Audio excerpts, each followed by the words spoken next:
So, Jock, it's very good of you to agree to be interviewed today. First Sea Lord and Chief of the Naval Staff, Old Sedbergian, Schoolhouse 1951 to 1956. So you were at Sedberg during the 1950s. What was it like and how do you think it differs from today? Well, of course, I haven't seen it in the last few years, but it certainly differs from when I saw it last when I was on the governing body. We wore shorts, of course. It was very tough, and I don't think it's quite so tough now. There were no girls, we were all boys, and life, I think, was rather different because we would go off into the hills and would only be checked out in the evening at 6 o'clock, and if we didn't come back, was something to worry about. I suspect now, legally, school has a lot to do with looking after children. Certainly, they have to keep track of them a lot more than they used to. Now, you obviously had a stellar career in the Navy. In what ways do you think Sedberg prepared you for that? Admirably, I think. I was lucky enough to be the head boy of Schoolhouse, only because someone called Hugo Johnston who'd been running in the 10 Mile. Following month, he was killed in a car crash, and so Michael Thornley rang me up and said, would I be the head boy in my last term? And of course, I learned then a lot about how to lead in a sense. And going to Dartmouth, it was fairly straightforward. At Dartmouth, they wanted to treat incomers rather like schoolboys, which was a bit of a shock to all of us because actually we were expecting university, and that was a time of change.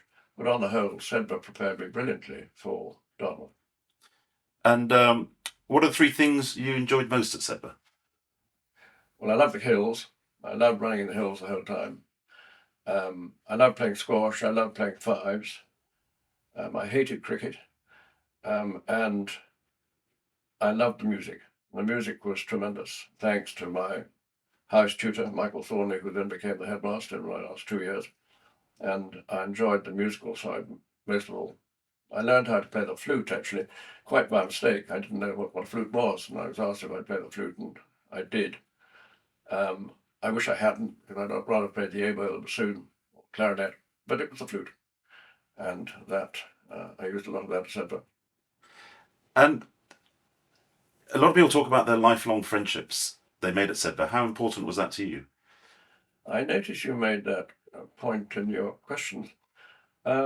Strangely, I haven't kept up with many friends from Schoolhouse, only because of the sort of life I led. But my closest link with Sedberg over the years, nearly died, of course, was Michael Thornley. We did a lot together, and Jennifer. And that was my real link with Sedberg.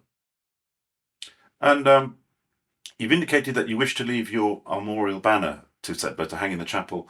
Why have you chosen Sedberg for such a significant legacy? Well, it's pretty straightforward. Sedberg gave me a good start, and I wanted to give something back to Sedberg. I wondered actually if it was a bit pompous to do that. My banner hangs in Westminster Abbey at the moment. But when you die, the banner comes down and the woodwork all there. But your badge, your crest, remains in your stall forever. And I just thought it would be a nice idea. In the chapel at the moment, General Sir John Shea's banner is hanging, I think. And so I suggested to Andrew Fleck, the last headmaster, that would they like it? I wasn't sure whether I should suggest it or not. And he seemed to be keen on the idea, so that's the plan. No, it'd be a great honour for us to have it hanging there. So thank you, Sir Jock. So I'd like to talk a bit about your career in the Navy. What was your inspiration for joining the Navy, and at what age was this decision made? Well, that's a good question. I think the inspiration was my great uncle, Admiral Viscount Cunningham of Hindhope, who was the first Sea Lord from 1943 to 46. And I remember when I was about 1945 it would be, so I was 7, he came up in a very large car to Edinburgh, driven by a naval leading seaman. And he took me and one or two other children down to near Fettes to watch the fireworks over Edinburgh Castle. And I remember thinking, this is the life to lead, is it not? And I never changed my mind. And did world events at the time have an influence on your decision? Well, I mean, I was quite young in those days, but of course, Uncle Ned, as we knew him, ABC to the Navy, Andrew too, more seriously. But Uncle Ned had also been at CNC Mediterranean when the Battle of Matapan was won and Taranto was won under his command. So that was clearly very much in the family. I mean, he was my grandmother's brother, And so we were all living with my grandmother during the war, so we were kept in touch, although I don't think at that age I really appreciated just exactly what an impact he and others were having. And so would you say he was your role model? You could say that, but of course he's much, much older than me. So looking at a role model, I mean, I didn't really have a role model as such, but he was, I think, my inspiration for joining the Navy, much, by the way, to my father's displeasure, because my father was very keen that I should become a doctor. And he wrote to, I think it was Rufy Bruce Lockett, who was then my housemaster. It might have been Michael Thornley by then. He wrote to him and said, "Do try and dissuade the boy from joining the Royal Navy. He will merely become a golf club secretary at the age of 40. And that was real support from my father. And so when you went to the Navy, what was life like? Well, of course, before my time in the Navy, they started at 13 and then 16, and I was one of the first batches of 18-year-olds. And I had 7 terms at Dartmouth. Some of it at sea in the Dartmouth Trading Court, and others learning various things. I wish I could have stayed there longer, because I'd love to have studied naval history and so on, but it was a high pressure existence, ready to pass out, and as I did, pass out is probably the wrong word, at the end, when we then got our first ships. And we talked earlier about Sedberg. Do you feel that Sedberg prepared you better than others for life in the Navy? It's hard to say that, because our term was a mixture of those who had been at private school. For some reason, it was known as public school, which I never quite understand. And others had come from fairly different backgrounds. And you could always tell those who came from different backgrounds, because they hadn't quite had the same advantages as those of us who'd been away, living to learn with others and learning to live with others. And that, I think, was very different. There was a very interesting chap, and he's lives not far here now, who became a vice admiral and a knight, and he came from a very humble background indeed. And when he saw us so-called public school boys, he said, "I'm sure we're going to beat all this lot," and he did. He won the gold medal. That's good. That's good. Good to know in a way. Now you rose through the ranks. What was your first major command?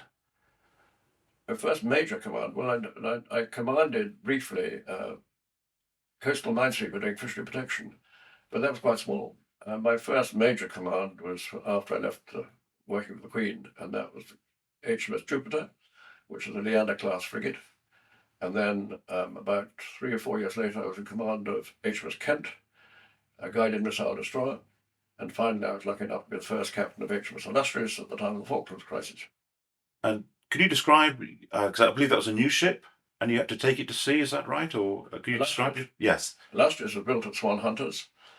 She was due to come out at the end of 1982, and then Galtieri struck the Falklands in early April 1982. And I was in the Isle of Wight at the time on holiday with my wife and children, and we saw the ships all sailing from Portsmouth on their way. We didn't know if there was going to be a war at that stage. And my heart nearly broke, because Illustrious wasn't ready. We had 4 or 5 months to go.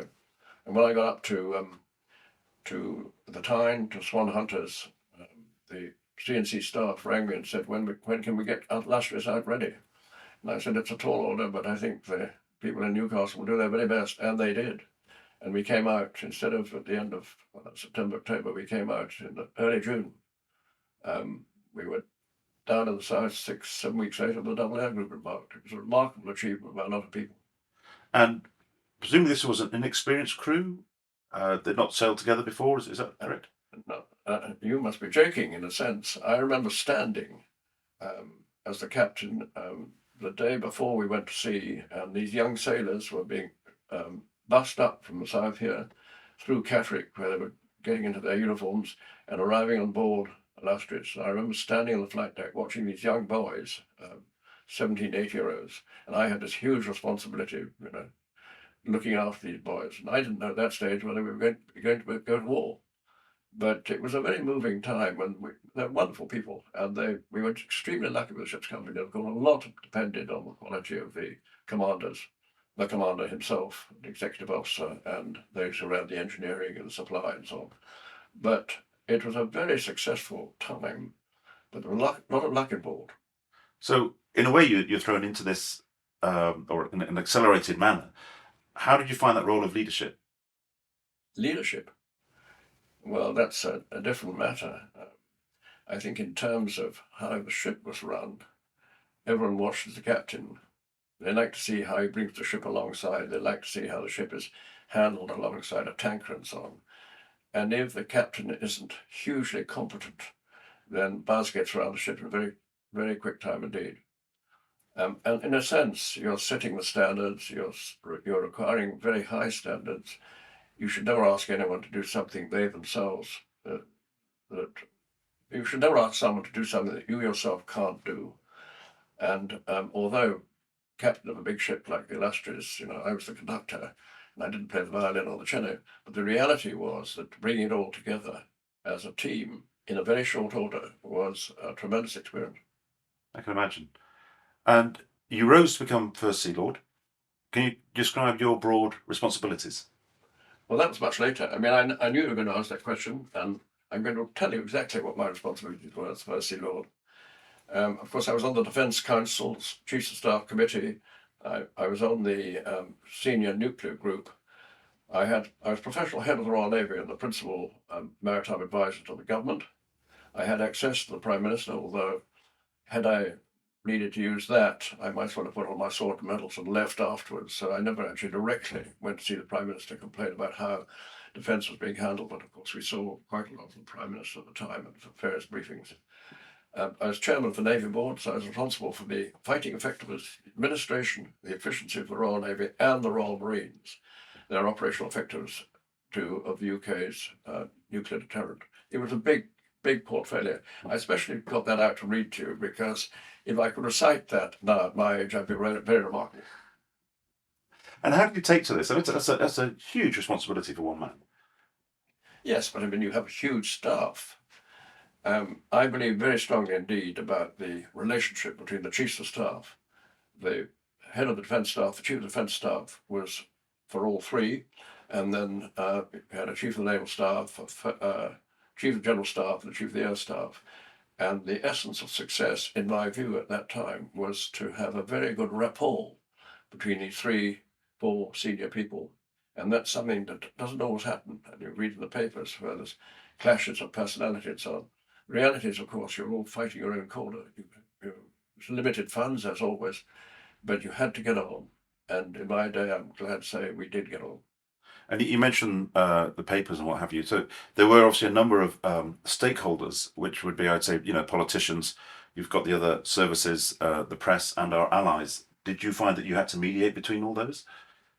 I don't think mediate was quite the right word. I certainly had connections with all those.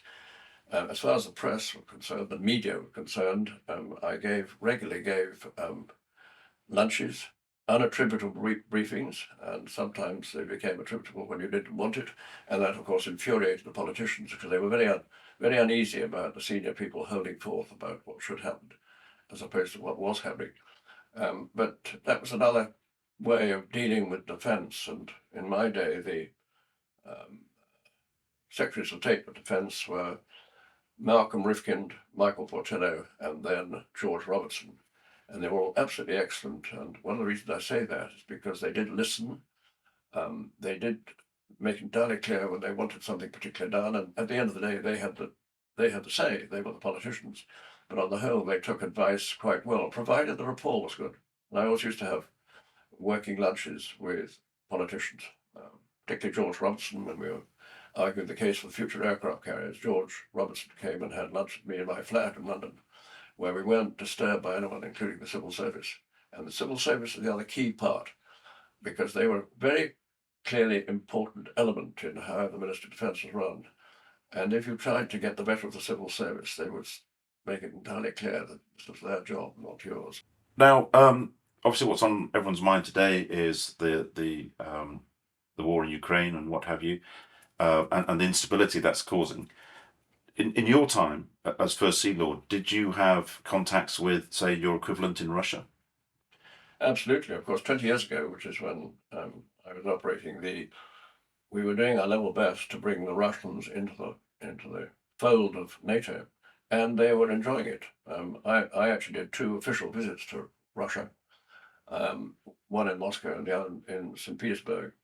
And the rapport between the head of the Russian Navy and myself went very well indeed. It's so sad to see that that sort of rapport is now no longer possible.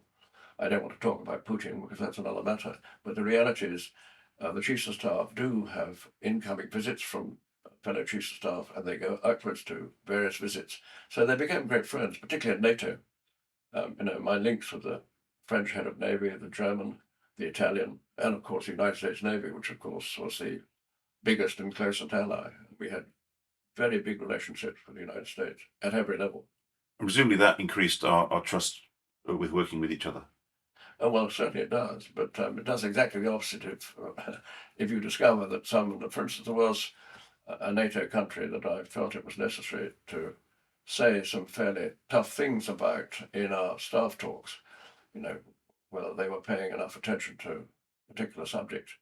And you had to play that very carefully indeed, because that very quickly gets up to the political level if it goes wrong. But I found over the years that when these people became friends and we could go out and have hardly a pint together, we could go have lunch together and talk together, behind the scenes, it actually worked very well indeed. And obviously you achieved many things as First Sea Lord, but what would you say was your most significant achievement? As First Sea Lord? Well, that's a very good question. I mean, a lot was going on the whole time. Whether you mean in terms of NATO, in terms of the international scene, in terms of the national scene. I mean, the last of my time in NATO in London was the Defence Review of 97, 98. And it was at that stage when we were arguing the case for the next generation of aircraft carriers. We were arguing the case for amphibious warfare. We were arguing the case for the next generation of nuclear submarines and so on. And that had to be played very carefully indeed, because there were very many people who did not think we should replace the aircraft carriers. And I was determined during my time that the Illustrious, the Invincible, and the Admiral should be replaced by a next generation. Admittedly, the ones that have appeared now are rather bigger than I had anticipated at the time. But we argued that case very successfully through. And at that stage, I had tremendous support from the Chief of the Air Staff. Now, if you go back through history, Trenchard and so on, the reality is the Royal Air Force has never been too supportive of aviation from the sea. After all, aviation should always be done by them. We got on very well together, Chief of the Air Staff and me, and he supported these aircraft carriers coming out. I have to say now, having argued the case up through the government, George Robertson, up through Tony Blair and Gordon Brown, having argued the case, I know now that if I'd been told there would have been half the number of frigates and destroyers, fewer nuclear submarines, fewer support and so on, I would have found it extremely difficult to argue the case. And we've been let down, essentially, in the last few years, because what I had anticipated in 97, 98 hasn't actually come to pass as such. But the two aircraft carriers have, and they are first-class ships. They're getting bad publicity at the moment for reasons obvious, because the shipbuilders have not done terribly well with the shafts. But the reality is we've got some very powerful ships there. And of course, within NATO, we operate together. The Queen Elizabeth, when it went off to the group deployment in 2021. Tremendous success out in the Far East, hugely appreciated by all who saw it, and indeed the Americans themselves. In fact, the American destroyer in company, we had a U.S. Marine Corps Sea Harrier group with them on that ship, and that was the way that we worked together. I might say that when we were arguing the case for the carriers, George Robertson, the Secretary of State, I said, we must get them and we must give them names. Why don't we call them HMS Tony Blair and HMS Gordon Brown? And actually, the Queen Elizabeth was HMS Tony Blair and the Prince of Wales was the Gordon Brown. So when the Queen Elizabeth sailed for that deployment, I went down to Portsmouth to see it off. And that evening, I got in touch with George Robertson and said, I've just seen HMS Tony Blair sailing from Portsmouth. It's quite incredible, isn't it, that in terms of strategy, how far ahead you have to plan for these big ships. Oh yes, yeah. But they are very complicated now. In the days of the Second World War, those frigates and destroyers were very simple, so they could be built in about a year. Now the hugely complex nature of the operations room and the weapon systems, they take a long time to get together. Too long. We could do it faster, but much depends on pounds, shillings, and pence, and how much people are prepared to put into it. So, Jock, I understand you were the Queen's Equerry for 3 years. And can you describe what this role entailed? Yes. Initially, the Army, the Navy, and the Air Force took it in turns to nominate an equerry, and usually 3 people are put up for the job, and then one is chosen. I might say in my case, I might even just digress for 1 second to tell you how it happened. I was at sea in the Mediterranean and got a message from the Admiralty asking if I'd be prepared to be nominated as equerry to the Queen. It would last 3 years, and I'd be expected to remain a bachelor. And I sent a message straight back saying I'm absolutely honoured to be asked, fully understand 3 years, and in no way could I agree to remain a bachelor. I heard no more. And then about 2 months later, I suddenly got a message from the Lord Chamberlain's office inviting me to come to be interviewed by Lord Plunkett, who was Deputy Master of the Household, and Sir Eric Penn, who was the Controller of the Lord Chamberlain's office. And the interview took place in White's in London, St James's Street. I think I was being invited there to see if I ate my peas with a spoon or a knife. On leaving, Sir Eric Penn, who was a very tall, upright grenadier, said, "Thank you so much for coming." And I said, "If you do want to see me again, could it be before early May? Because I'm going to see." Of course. Anyway, I heard nothing. Went to see in early May. And 2 days out in the Western Approaches, a message came from the Lord Chamberlain's office saying, could I appear for an interview with the Lord Chamberlain 2 days later? So I had to fly in by helicopter, go up by night train from Penzance, saw the Lord Chamberlain for 15 minutes, and then went up to Glasgow to rejoin my ship. And that's how it started. I heard no more, and to this day I've never been appointed, except a missive from the Lord Chamberlain to the Private Secretary of the Queen with a list of new appointments, and on the bottom was a query to the Sovereign, Lieutenant John Cunningham, Captain Slater. News to me, but I saw it. And now, without breaking confidences, what was it like working alongside the royal family? Remarkable in many ways. I mean, I wasn't a great royalist when I started. I had a number of questions in my mind about whether I really understood the value of it. In no time at all, I was completely convinced that they were doing a very important job. But you can't really lay it down exactly what that might be. But they do work extremely hard. And I dug out actually what I wrote about the Queen when she died 18 months ago, because I wrote an article about it, and I said at the time, I had the great privilege of knowing the late Queen first as her equerry, second as an annual guest of the Duke of Edinburgh at Balmoral, Stalking, and lastly in various naval commands that I held, culminating in being First Sea Lord. Consequently, I was able to observe at first hand the very great qualities which I believe were stamina to the Queen: stamina and energy, remarkable memory, integrity, perception, an ability to adapt to change, dedication, a genuine interest in other people, a complete absence of favoritism, and a vast knowledge of world affairs, and courage. I might add that she was also a terrific mimic and possessed a great sense of humour, but you never saw that in public. I wrote that after she died. She was remarkable, and she had a photographic memory. I can give you one example if you would like me to give you an Yes, example. please. Yes. There was a 90th birthday party for Prince Philip in the Fishmongers' Hall. I was at the time the Prime Warden of the Shipwrights Company, and the Queen came to that big dinner with all the livery companies. And slightly to my surprise, because I was number 59 in a livery list, I found myself sitting next door to the Queen. I suspect she'd looked at this and better have someone I know. And we sat down. Oh, by the way, the Prime Warden of Shipwrights was a Sir Bergen at the time.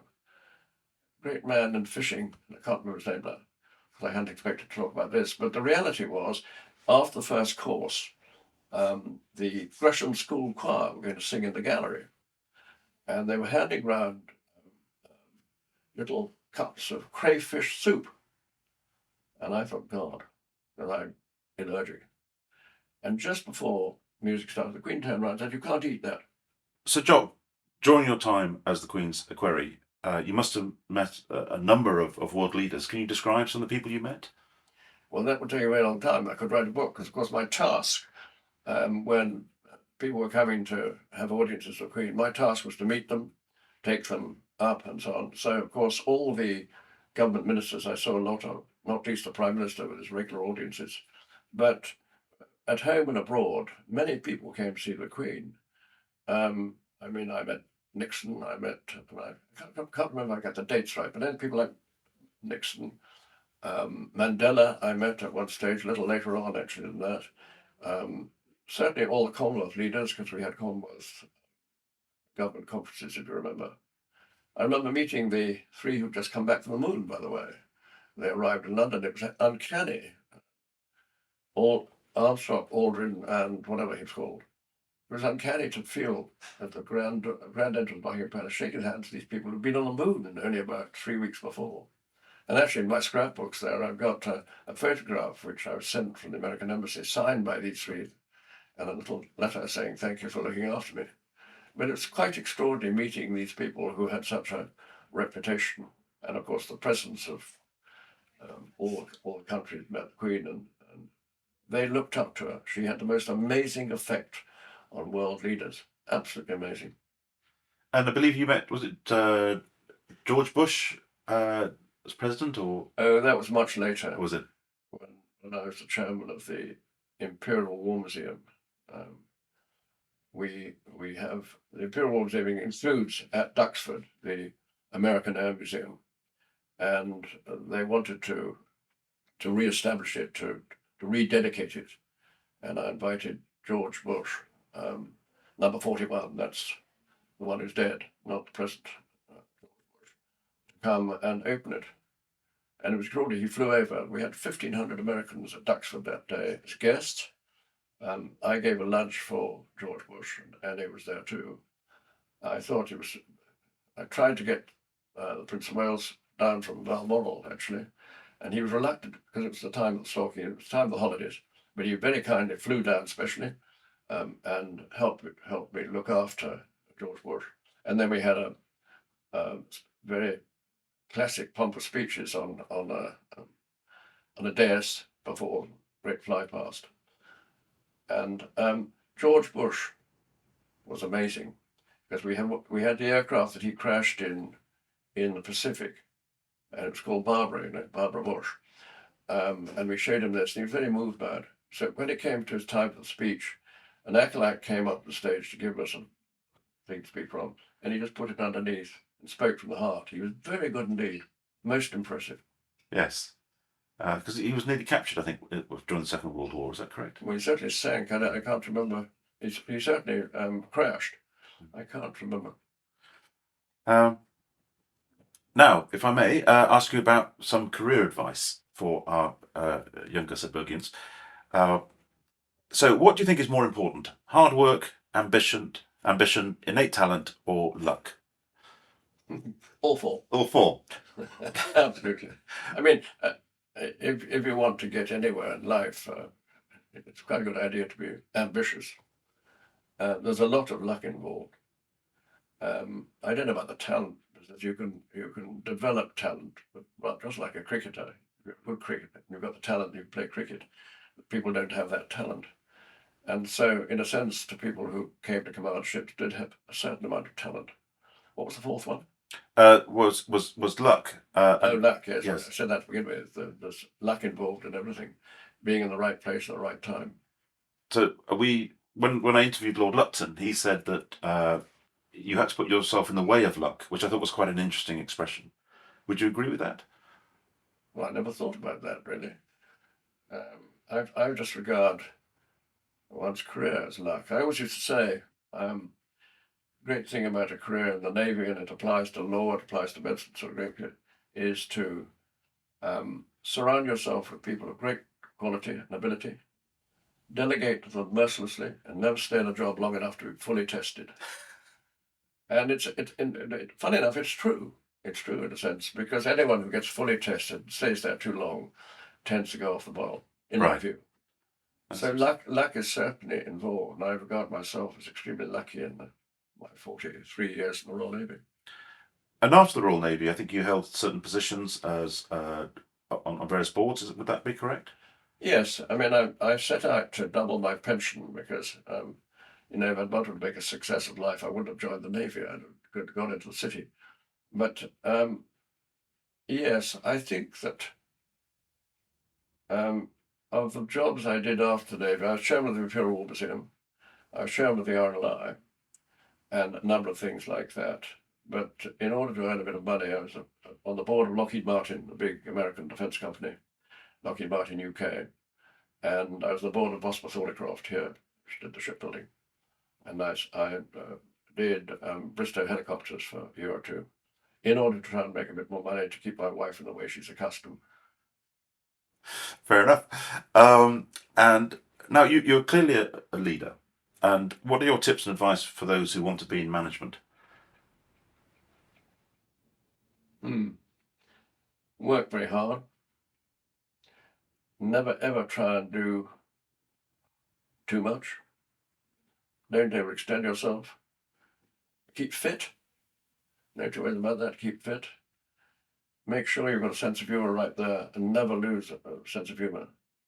But don't try and overdo what you're doing. I've seen so many people in life just trying to prove that they're better, and that never really works. But as far as being interviewed concerned, if you're going into the job, I think it's so important for people to know exactly what they're letting themselves in for, do a huge amount of homework, and not try and push too hard when they're being interviewed. What I've noticed with a lot of people when they've been leaving the Navy in the days gone by, they come back disappointed that they haven't been interviewed properly because the person didn't know how to interview them. And I said, well, the best thing to do is to make sure you don't say too much, but at the same time make it entirely clear where you come from, what your thoughts are, how much you want to do that job. And I think most people in that sense are relatively successful. The competition for some of the top jobs now are pretty high. Yes. So when you were sort of managing people, what have you, how do you get the best out of those who work for you? You asked that question. I wrote down a piece of paper here. And I'll tell you exactly why I put a bit of paper, because I thought a lot about that. And it's all tied to your question about leadership. But you learn how to get the best out of other people. You recognize their strengths and their weaknesses. You set high standards. You demand nothing, and I mentioned this before, that you would not be prepared to do yourself. You have the courage of your own convictions and be prepared to make many tough decisions. You've got to be ruthless when necessary, and that's pretty important. You've got to be resolute, got to be determined. The importance of loyalty, which is obvious, and dedication and consideration for others. And behind it all, great sense of humor. And don't get too immersed in one thing, have a lot of outside interest. I used to have in my diary RCB, and most people thought that RCB stood for Regular Commissions Board. Actually, it didn't. It stood for Recharge Batteries. And I would take the day off. It's terribly important. I go play golf, we're going to do something else. Because otherwise life can be pretty pressurized. But do that list that I wrote, does that make sense? It does, and that's some valuable advice there. Thank you for that. Now, if you were to go back to the 1950s and meet yourself, what advice would you give yourself and why? Join the Navy. I mean, I never regretted it. But life's different now, because in the 1950s, people went into a job, whether it was medicine, law, whatever it was, they went into a job for life, as long as they could. Now, people tend to change from time to time. And it's a very different thing altogether. I don't think that if I was there now, I think I'd have decided at the age of 40 to decide whether I was going to stay on or whether I was going to step out and do something else. I never had that difficulty because I was lucky enough to be going on already. But the reality is that there comes a stage when people realize they probably had enough, and particularly life in the services. There's a lot to be said for life in the services, but the pressures, the intense pressures, not least the family pressures, are huge. And you only have to look, for instance, at the nuclear submarines today and continuous at-sea deterrence that we have. Those sailors are at sea for 150 days, 160 days at the moment. a long time to be away from their families, and no contact at all. So, Jock, next year we will be celebrating 500 years of the existence of Sedbergh School. Why do you think it has endured for so long? Strange struggle, might and main, scorn, defeat, and laugh at pain, I could say. I mean, I could give you an example that when I was a governor, Robert Napier, the chairman of the governors, asked me if I'd chair a speech day because he wasn't able to do it. And I dug out my speech, which I think is as true now as it was when I started, and certainly in the future, bearing in mind the 500. I said at the time, we're determined, that's we, Sedbergh, are determined to maintain the unique character of Sedbergh based on the boarding house principle. And of course, the girls and boys now, so they're rather different 20 years ago. So, a life that teaches boys and girls the importance of high standards, the joys of friendships and community spirit, the values of self-discipline and self-reliance, and the pride and satisfaction of bringing the best out of oneself and out of others, whatever their ability. And of course, so many other attributes, so-called indefinable factors that Sedbergh is so famous for, which aren't shown in any league tables. That's a very good way to end the interview. So, Jock Slater, it has been an absolute privilege today to interview you. Thank you very much. Thank you very much.